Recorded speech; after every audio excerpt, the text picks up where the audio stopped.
그리고 이제 앞에서는 중보자의 필요성을 얘기를 했죠. 중보자의 필요성. 중보자가 반드시 필요하다. 중보의 직책을 다하기 위하여.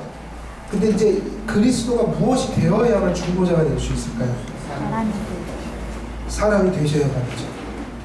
왜냐하면 이 중보에 있어서 중요한 거는 무슨 문제를 다루는 거예요? 죄의 문제잖아요. 그러니까 이제 그러니까 이것을 엄중히 얘기를 한다면 행위 언약 속에 일종의 채무를 가진, 그럼 이 채무는 뭐죠? 인간이 행위 언약 안에서 갚아야 될 게 뭐예요? 형벌을 받아야 되는 것이고, 그리고 애초에 순종을 하라고 했는데 못했잖아요. 완전한 순종을, 이 두 가지가 충족돼야지 행위 언약에서 벗어날 수 있다. 그걸 성취할 수 있다. 근데 인간은 전적 타락하고 무능하게 되어서 저걸 이룰 수가 있나요? 네. 없죠. 그러면 길은 하나밖에 없는데, 예수님을 보내신 목적은 예수님이 누구를 대신하는 거예요? 이 채무를 졌으나 채무를 갚을 수 없는 인간을 대신해야 된다. 그러니까 예수님은 엄밀히 말하면 어디로 들어가신 거죠? 태어나셔서 행위 언약 속으로 들어가서 누굴 대신해서? 우리를 대신해서 형벌을 받고 완전한 순종, 율법을 다 지키시는 일을, 이게 구속에 있어서 중요한 두 가지 일이 있어요. 그러니까 저 일을 대신하기 위해서는 그 중보자는 어떤 존재가 되어야 될까? 거기 보면은 죄인을 위한 중보자의 필요성과 요건 그랬는데, 그분은 참 하나님이시며 참 사람이신 분만이 하나님과 우리 사이에 깊고 먼 거리를 연결하실 수 있다, 이렇게 얘기를 했고, 그리고 결국은 하나님이 우리 죄를 대신 속죄하기 위해서, 우리를 대신한 존재가 되기 위해서는 우리의 뭐를 가지셔야 돼요? 예수 그리스도께서, 성자께서 같은 본성을 가지셔야 된다. 다시 말하면 인간이 되셔야 한다. 인간이 아닌 존재가 인간을 대신하는 건 공정하지 못해요. 동일한 인간의 본성을 가진 자가 인간을 대신할 수 있다. 그래서 인간이 되셔야 된다. 그래서 성육신 사건. 그리고 두 번째는 또 뭐가 있죠? 인간이 되셔야 하지만 그분은 또한 뭐가 어떻게 돼요? 2번 같은 게 읽어볼까? 시작. 중보자가 참 하나님이시며 죄 없으신 참 사람이셔야 하는 이유. 그분은 사람이긴 사람이지만 어떤 사람이셔야 될까요? 죄 없으신 사람이 되셔야겠어요. 죄가 있다면 대신할 수가 없어요. 왜냐하면 하나님은 흠없는 어린 양을 요구하시는데, 죄가 있다면 죄를 가진 자를 대신할 수는 없죠. 본인의 죄부터 해결해야 되죠. 그러니까 죄가 없으셔야 된다. 그리고 인간이 되셔야 된다. 인간이 되는 것은 죽을 수 있는 인간의 본성을 공유한 그런 의미에서. 그러나 그분은 여전히 무엇이 해야 될까요? 또 사람이면서도 여전히 하나님이셔야 돼요. 이유는 뭐죠? 사람만으로는 그 중보의 그 무서운 형벌과 그것들을 감당할 수가 없어요. 그리고 또 하나는 하나님께 우리가 지은 죄의 그것이 어떤 것인가? 유한한 걸까요? 무한한 걸까요? 하나님에 대한 죄값이. 그러니까 무한정한 거예요. 하나님의 영광을 훼손한 부분에 있어서의 책임이 무한해요. 그래서 무슨 형벌이죠? 몇 년 고통당하는 형벌이 아니라 우리는 영원한 형벌을 가르친단 말이에요. 영원한 형벌은 우리의 죄가가 그만큼 무한하다는 얘기예요. 이유는 이렇죠. 우리가 죄를 범한 대상이 어떤 분이기 때문에? 하나님이기 때문에. 그래서 하나님을 향한 죄는 상대적인 게 아니고 매우 무한하고 절대적이에요. 그래서 그 죄값을 치르는 제물되는 제물이 죄가 없어야 할 뿐만 아니라 그 제물 자체가 무한한 가치를 가져야 돼요. 하나님의 무한한 영광을 훼손한 것에 대한 상쇄시킬 수 있는 가치를 가져야 되는데, 그런 완전한 가치를 가진 분은 누구밖에 없어요? 하나님밖에 없으니, 그 하나님 앞에 희생제물이 되는 제물은 죄가 없을 뿐만 아니라 무한한 가치를 가진 하나님이면서 신인 존재여야 한다. 그리고 또 한 가지가 있죠. 죄가 없어야 한다. 그래서 하나님은 제2위 성자이신 예수님은 무엇이 되셨어요? 인간이 되셨다. 그래서 그리스도의 성육신은 우리를 구속하는 것이 유일한 목적이었다. 그러니까 예수님이 성육신하신 목적은 뭐예요? 우리를 구원하기 위한 것이었다. 그리스도의 성육신은 우리의 구원을 위한 목적으로 하나님의 영원한 결정했다는 것, 하나님의 결정했다는 것이다. 자, 그러면 이제 그 다음부터는 뭐가 나오냐면, 이제는 본격적으로 무엇을 다루게 되냐면, 예수님이 하나님이면서 인간이 되셨다는 말의 의미가 뭔지를 다루게 돼요. 성육신. 그래서 여기서 무슨 교리가 나오냐면 양성의 교리가 나오죠. 그러면 이제 요거를 잘 이해를 하시면 돼요. 예수님께서 인간의 몸을 취하셨다. 성육신인데 성육신이 어떤 식으로 이루어진 것이냐 물으면 이제 여기서 중요한 공식이 나오죠. 첫째, 예수님의 인격은 몇 분일까요? 인격이. 예수님의 인격이. 예수님의 인격은 몇일까요? 하나. 예수님은 하나님이면서 인간이죠. 예수님의 인격은 몇이에요? 둘이라고 생각하시는 거예요. 손 한번 들어요. 하나. 그럼 안 되시는 거예요. 예수님의 인격은 하나예요. 이 인격이라는 말을 쓰는 것은 뭐냐면, 그러니까 갈릴리를 걸어 다니신 예수님 계시죠?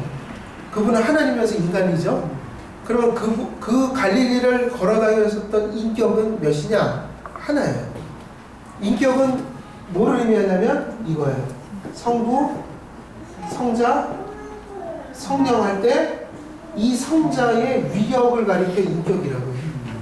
이게 로고스죠. 로고스. 말씀이 육신이 됐다. 그럼 이 말씀에는 변화가 있을 수 있어요? 없어요? 없어요. 있으면 큰일 나요. 성자가 바뀐 거예요. 성자가 없어진 거예요. 사람으로. 다시 말하면 성육신을 했든 안 했든 이 위격에는 변화가 있을 수 있냐는 거예요. 변화가 없고요. 그리고 이 위격이 취한 거는 또 다른 인격이 아니라 본성을 취한 거죠. 무슨 본성? 인간의 성격, 본성을 취했어요. 네이처. 그래서 이거는 펄슨이라고 한다면 이거는 네이처예요. 그럼 예수님께서는 원래 성자 예수님은 하나님이잖아요. 위격. 그러면 이분에게는 뭐가 있죠? 원래부터? 신성.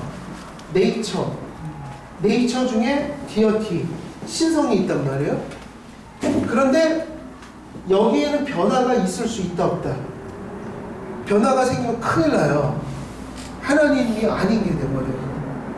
그러니까 성육신이라는 것은 하나님에게 어떤 변화가 일어난 게 아니라 그 하나님에게 있어서 신성에 있어서는 아무런 변화가 없는데 뭐가 하나가 추가된 거예요? 인성이 취해진 거예요. 더해진 거예요. 그러니까는 성육신 이후에 한 인격이 몇 개의 본성을 갖게 됐죠? 두 개. 그래서 이 양성교리라는 것은 이게 공식이에요. 인, 원, 뭐죠? 펄슨. 그러니까 한 인격 안에 네이처가 몇 개다? 투 네이처가 있어. 그러니까 하나의 인격이 두 개의 본성을 갖게 됐다는 거예요. 네이처는 성격이지 인격이 아니에요. 인간의 성질을 가진 거죠. 그러면 이제 무슨 공식이 나와요? 한 인격 안에 두 본성을 가졌는데 한 인격이신 로고스가 말씀이 뭐를 취하신 거예요? 자기 신성의 변화가 없이 뭘 하나 더 취하셨어요? 인성을. 그래서 이제 그 다음에 우리가 이야기해야 될 것은 무엇이냐면 그러면 어떻게 한 인격과 두 본성이 연결됩니다. 자, 그러면 이게 인격, 로고스죠. 여기에 원래 뭐가 있죠? 신성. 근데 뭐를 또 취했죠? 인격이 인성을 취했다. 그러면 이걸 취할 때 방식이 어떠냐면 이것을 이렇게 섞지를 않았어요. 이렇게 만나질 않고 인격 속에서 만나는 거예요. 두 본성이. 그러니까 인격 내 연합, 인격의 연합이에요. 인격 내 두 본성의 연합. 그래서 신성은 신성으로 남아있고 인성은 인성으로. 이게 섞이거나 변화되지 않아요. 그래서 이 한 인격이 두 본성을 자기 인격에 연합시켰기 때문에 예수님이 이제 우리가 복음서에서 예수님을 보면 예수님은 한편으로는 무엇으로 사셨어요? 한 인격이 신성을 가지고 계시니 때로는 자신을 무엇으로 나타내시죠? 신성으로 나타내죠. 하나님이 가진 신성으로. 그리고 때로는 한 인격이 무엇을 통해 자신을 나타낼 때가 있어요. 인성으로. 예를 들면 동일한 예수님이 우물가에 앉아서 목이 마르다고 그러고 배가 고프다고 그러고 지쳐있다고 그럴 때 그것은 지금 한 인격이 무엇을 취해서 그 자신을 무엇으로 나타내는 거예요? 인성이죠. 그 신성이 아니죠.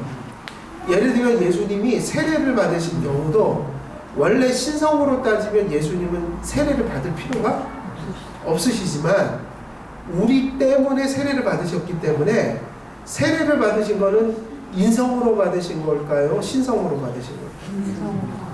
그리고 또 하나 중요한 점, 이게 되게 중요한 거예요. 예수님이 승천했죠.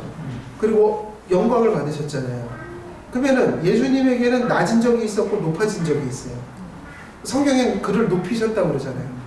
그러면 그 아기로 태어나서 멸시천대를 받다가 죽음에까지 이르고 거기서 부활해서 승천해서 자꾸 올라가세요. 그럼 그거는 인성에 관련된 걸까요? 신성에 관련된 걸까요? 뭐 낮아진다 높아진다 얘기하는 거예요. 인성이에요. 신성은 언제나 높으셨어요. 신성에는 언제나 영광의 변화가 있을 수가 없어요. 그럼 뭐에 있어서 그분은 낮아지고 높아졌냐면 그거는 중보자로서 인성에 관련된 거예요. 인성에 있어서는 낮아질 수도 있고 높아질 수도 있어요. 그러니까 예수님이 높이 들림을 받았다. 이거는 중보자로서 높아진 거지 하나님으로서는 낮아지고 높아짐이 있을 수가 없죠. 왜 이게 가능하냐면 이것이 인격에 연합되어 한 인격이 때로는 인성을 통해서 때로는 신성을 통해서 자기를 나타내시기 때문에. 그래서 예수님 안에는 두 본성이 있는데 완전한 인간이시며 완전한 하나님으로서 몇 인격이 존재하시는 거예요? 한 인격이. 그러니까 원래는 로고스는 죽음을 경험할 수 없었죠. 신성이니까. 그러면 예수님이 십자가에서 죽으셨다 그런 거는 예수님의 신성이 죽은 거예요? 인성이 죽은 거예요? 인성은 당연히 죽음을 경험할 수 있어야지 인성이거든요. 그러면 우리를 구원하시려면 우리를 대신해서 중보자가 어떻게 돼요? 죽어야 하죠. 근데 예수님이 죽음을 경험했어요, 안 했어요? 예수님이 실제적인 죽음을 경험했죠. 그것은 신성이 죽은 게 아니에요. 이 인격이 인성을 통해서 죽음을 경험한 거예요. 그러나 이분은 죽음을 경험하는 동시에, 그러니까 무엇으로 경험해요? 신성의 인성이요? 인성으로 경험하는 동시에 그게 완전한 죽음이었거든요. 그러나 한편으로는 그분은 누구였기에? 신성으로는 하나님이었기에 죽음에 매여 있지 않고 사흘 뒤에 다시 부활할 수 있었다. 죽음도 경험하고 부활도 경험할 수 있어요. 만일 그분이 그냥 인간이었다면, 신성이 없었다면 부활할 수 있을까요? 없어요. 그분은 인성으로는 죽으시고 신성으로는 어떻게 된 거예요? 살림을 받았어요. 그래서 때로는 성부가 살렸다는 얘기도 하지만 엄밀히 얘기하면 예수님의 신성이 스스로 산 거예요. 그걸 또 다른 표현으로 하면 삼위일체적인 협력이기 때문에 성부가 살렸다는 말도 하지만 엄밀한 의미에서는 예수님은 인성으로 죽고 신성으로는 사신 거예요. 이 죽음과 이 부활을 이 한 인격이 다 경험했단 말이에요. 무엇을 통해서? 인성을 통해서. 그러나 이 인성으로서 이 예수님이 죽음을 경험할 때도 신으로서의 예수님은 죽지 않으셔요. 중요한 것은 이 인격이, 한 인격이 죽음을 경험하게 됐다는 거예요. 예수님의 인성을 통해서. 그래서 인성과 신성의 인격 내의 연합은 몹시 중요한 일이다. 왜냐하면 이것이 없이는 인간에 대한 대속을 이룰 수가 없다. 그러나 신성과 인성은 섞이거나 혼돈되거나 혼합되지 않고 각각의 고유한 성격을 다 유지해요. 그래서 이제 그 4번을 보면 한 인격 안에 뭐가 있다고요? 두 본성의 연합. 이중성과 통일성이 있다. 이중성은 뭐죠? 어떤 의미에서 이중성이에요? 그러면 이제 우리가 또 이런 것도 헷갈려 하거든요. 자, 그러면 이거는 이해가 되잖아요. 지금 한 인격. 그러면 인성을 취할 때 인성이라는 거는 뭐죠? 여기서 인성이라는 건 뭐를 위해요? 육체와 뭐죠? 영혼까지 포함하는 거예요. 인성이라고 할 때 영혼까지. 근데 그래서 중요한 게 있어요. 이게 일종의 사람이잖아요. 우리는 보통 인격을 가지고 태어나죠. 근데 예수님은 아직 비인격화된, 그러니까 무인격적인 인성을 취하셨어요. 처음에. 이해되세요? 인간의 모든 요소를 성령의 은혜로 마리아에 잉태하잖아요. 근데 그 인성은 무인격적인 인성이라는 게 중요해요. 만약에 인격적인 인성을 만들어 한 사람을 만들었다면 인격이 몇이 돼요? 그러니까 마리아에게 잉태하시고 할 때 로고스가 인성을 취한 거잖아요. 그때 인성이라는 게 네이처가 아니라 펄슨까지 지닌 우리는 이제 펄슨이 있잖아요. 근데 펄슨까지 지닌 인성을 취했다면 예수님에게는 인격이 몇 개가 되는 거예요? 사람으로서 인격이 하나 있고 하나님으로서 인격이 두 개가 되겠죠. 그래서 인성 취할 때는 무슨 용어를 쓰냐면 무인격적인 인성을 마련하실 거예요. 그래서 여기는 인격성이 없었어요. 처음에. 근데 그것을 누가 취하면서 인격성이 구현해요? 이 인격이 인성을 취하면서 이 인격이 인성으로서 먹고 마시고 죽음을 경험할 수 있게 됩니다. 그러니까 인격은 몇이죠? 하나. 그래서 인성이 취해진다는 것은 인격이 있는 인성이에요? 무인격적인 인성이에요? 무인격. 인격은 없고 인성만 있어요. 네이처만. 그거를 누가 취한다고요? 이 하나의 인격이 취해서 인격화시켜요. 그러니까 여기서 인격은 다른 인격이에요? 이 인격이에요? 이 인격이죠. 근데 이 인격이 뭐를 느낄 수 있어요? 이제? 무엇으로서 자기를 느낄 수 있어요? 사람으로서 취하면서 이 인격이 죽을 수도 있고 배고플 수도 있고 그러면서 동시에 뭐가 같이 있어요? 신성이. 그래서 여기서는 이게 내인격화, 그래서 무인격적인 것을 취하여 인격이 연합이 취함으로 그 인격이 인간성 속에서 자기가 존재할 수 있게 되는 방식. 그래서 인격이 두 개가 아니라 하나다. 그래서 한 인격 안에 두 본성의 연합을 이룬다. 말씀이 육신이 되어 다는 말씀을 해석할 때 말씀이 육신으로 변했다거나 말씀이 육신과 혼합되어 분간할 수 없게 됐다는 의미가 아니다. 이 발언은 말씀이 그 계시를 성전으로서 처녀의 태중에 택하셨으므로 하나님의 아들이신 분이 사람의 아들이 되셨다는 뜻입니다. 본질의 혼합에 의한 것이 아니라 위력의 통일에 의한 것입니다. 하나님의 아들의 신성은 그의 인성과 결합, 통일되어 두 본성은 각각 그 특이성에 손상을 받지 않은 채 결합하여 한 그리스도를 이루었다고 주장합니다. 신성과 인성과의 상호 관계, 그리스도의 신성, 그러니까 예수님은 선제했다는 얘기를 하죠. 그래서 누구보다 먼저 났다고 얘기를 해요. 예수님께서 내가 누구보다 먼저 났다? 아브라함보다 먼저. 그건 무슨 얘기예요? 선제했다. 그러니까 육신을 취하기 전부터 나는 있었다. 인격이 로고스로 말씀으로 있었다. 근데 내가 육신을 입고 왔다 이 얘기예요. 그 다음에 그리스도의 인성. 예수님께서 가끔 자기를 뭐라고 부르죠? 그러니까 이런 부분이 되게 헷갈리는데 가끔 주님은 마치 하나님 아버지보다 못한 분처럼 얘기를 할 때가 있어요. 그리고 자기를 뭐라고 부르죠? 하나님의 종이다. 그리고 때로는 이렇게 얘기하죠. 내가 내 뜻을 위해서 온 것이 아니라 하나님의 뜻을 위해서 왔다. 그리고 심지어는 시험도 당하시고 세례도 받으시고 그것은 뭐에 초점을 맞춘 얘기예요? 신성이 아니라 인성이에요. 그러니까 중보자로서의 역할을 하기 위해서 갖는 부분들이에요. 그 다음에 중보의 위력의 통일성. 그러니까는 이 두 신성과 인성이 섞이거나 혼합되는 게 아니라 뭐를 통해서 연합돼요?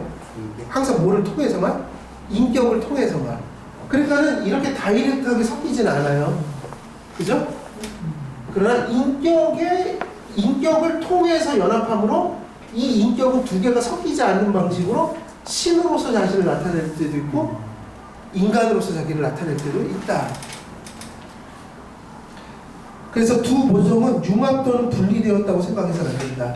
그러니까 섞이는 것도 아니지만 분리된 것도 아니죠. 구별될 뿐이죠. 근데 분리되지 않는다는 것은 어디서 서로 교류하기 때문에 인격이라는 걸 통해서 섞이지 않지만 한 인격 안에 조화를 이룬다. 통일성을 이룬다. 그러나 그렇다고 해서 이것이 융합되는 것도 아니다. 그런 부분들 되게 중요하죠. 그래서 이 기독론 이단에 있어서는 이런 이단이 있는 거예요. 그러니까 이 공식을 벗어나면 이단이 되는 거예요. 예를 들면 예수님의 인격이 몇이다? 둘이다. 그러면 이단이 되는 거죠. 그리고 때로는 두 본성을 혼합하거나 사실은 루터파하고 칼빈파가 갈라지게 된 거는 성찬론 때문이거든요. 성찬론. 근데 우리는 지금 루터파는 뭐를 믿죠?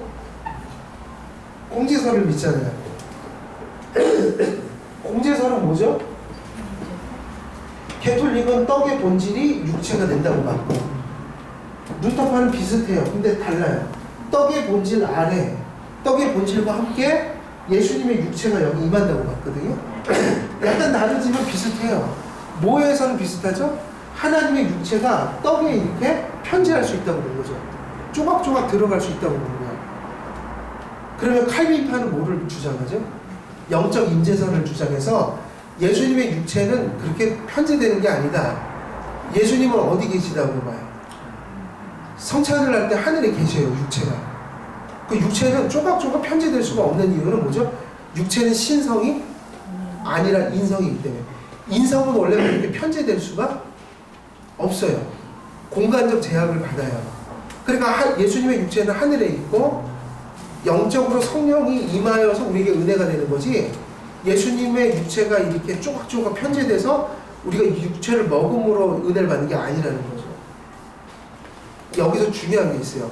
왜 루터파는 이렇게 주장하는가? 신성과 인성이 서로 침투해서 인성이 뭐화될 수 있다고 보는 거예요? 신성화될 수 있다고 보는 거예요. 신성은 인성화될 수 있다고 보는 거죠. 그러면 뭐가 깨지는 거죠? 양성이 서로 혼합되거나 융합되거나 혼돈되지 않는다. 언제나 신성은 뭐로 남죠? 신성으로 남고 인성은 인성으로 남아요. 다만 그것이 한 인격 속에 연합돼서 때로는 인성으로서 자기의 인격이 자기를 표현하고 때로는 신성으로서 자기를 표현할 뿐이지, 인성은 신성이 될 수 없고 신성은 인성이 될 수 없다. 고유의 속성을 유지한다.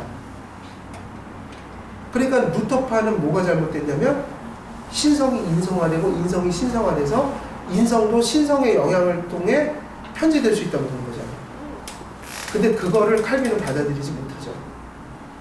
왜냐하면 정통적인 니케아 신조 같은 곳에는 아니 칼케돈 신조 같은 곳에는 분명히 두 양성이 혼합이나 섞이지 않는다고 얘기를 했어요. 신성은 신성의 유지가 되고 인성은 인성으로 유지가 됩니다. 다만 한 인격이 그것을 취하고 있다. 양쪽을 다. 이렇게 표현이 됩니다. 그래서 예수님의 성육신은 양성교리, 그분이 어떤 식으로 신성과 인성을 취했고 그분의 인격은 몇이냐 이렇게 물으면 지금 말씀드렸던 이런 교리들이 중요해지죠. 그 다음에 이제 그의 사역인데 그의 사역에 있어서 그러면 이제 이런 존재가 됐어요. 그죠? 예수님이 어떤 존재가 된 거죠? 이제 정리를 하면 한 인격 안에 두 본성을 두루 갖추신 분. 참 인간이면서 뭐죠? 참 하나님이시다. 이분은 죽을 수도 있지만 죽음을 극복할 수도 있는 존재가 됐어요. 하나님 앞에 무한한 가치의 희생제물이 될 수 있어요. 그리고 이분 안에는 인성 안에는 뭐가 없다. 연약함은 있어도 죄성은 없다. 근데 연약함은 취하셨어요. 죽을 수 있는 육체, 또 병도 앓고 배도 고프고 연약성은 다 받았는데 뭐만 없죠? 죄만 없어요. 그럼 이런 분이 되신 이유는 이제 사역을 하기 위한 거죠. 중보의 사역을 위한 것이다. 그래서 이 그리스도의 중보 사역에 있어서 중요한 거는 삼직분론이에요. 삼직분론. 예수님의 중보직을 세 가지로 요약합니다. 예수님이 무슨 일을 하셨는가? 첫 번째는 무슨 일을 하셨죠? 예언자직이에요. 예수님이 이 땅에 오셔서 진리를 가르쳐 주셨어요. 그런 의미에서 예언자직.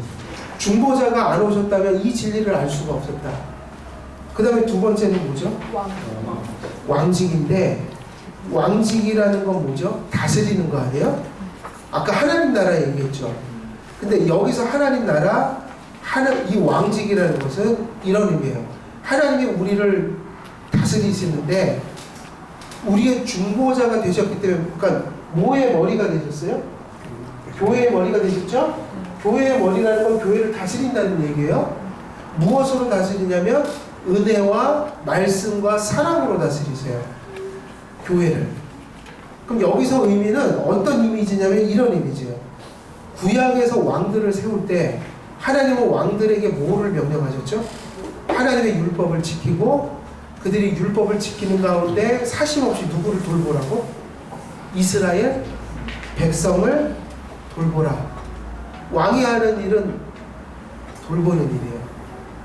그리고 우리는 자꾸 왕하니까 막 높게 군림하고 이걸 생각하는데 이 중보자직에서 왕직은 돌봄이에요. 그래서 원래는 왕들이 목자였어요. 이스라엘에서. 목자가 누구죠? 왕이에요. 왜 왕이냐면 그들의 양을 먹이고 입히고 돌보는 일이에요. 그래서 왕직은 뭐냐면 이 그리스도의 왕직은 예수님께서 교회를 어떻게 다스리는 거죠? 지키고 돌보고 우리의 구원을 유지시키면서 끊임없이 우리를 인도해 주시는, 우리의 영적 공리를 채워주시는 그런 의미에서 다스리신다. 그래서 이 그리스도의 주권과 연결해서 주권적인 의미가 있는데 그 주권이 군림하는 이미지보다는 그 왕의 주권으로 교회를 주권적으로 지키시고 보존하시고 그 교회의 영적 복리를 위해서 일하시는 것. 그게 언제 일어나냐면 여러분들이 예수님을 믿을 때 예수님은 여러분의 마음속에 성령을 통해서 임하시고 그 그리스도께서는 여러분을 끊임없이 중보하시면서 다스리신다. 여러분의 영적 복리를 위해서 여러분을 돌보신다. 그래서 그리스도의 왕권은 영적인 것임을 깨달을 때에만 우리는 그 힘과 효험을 깨달을 수 있다.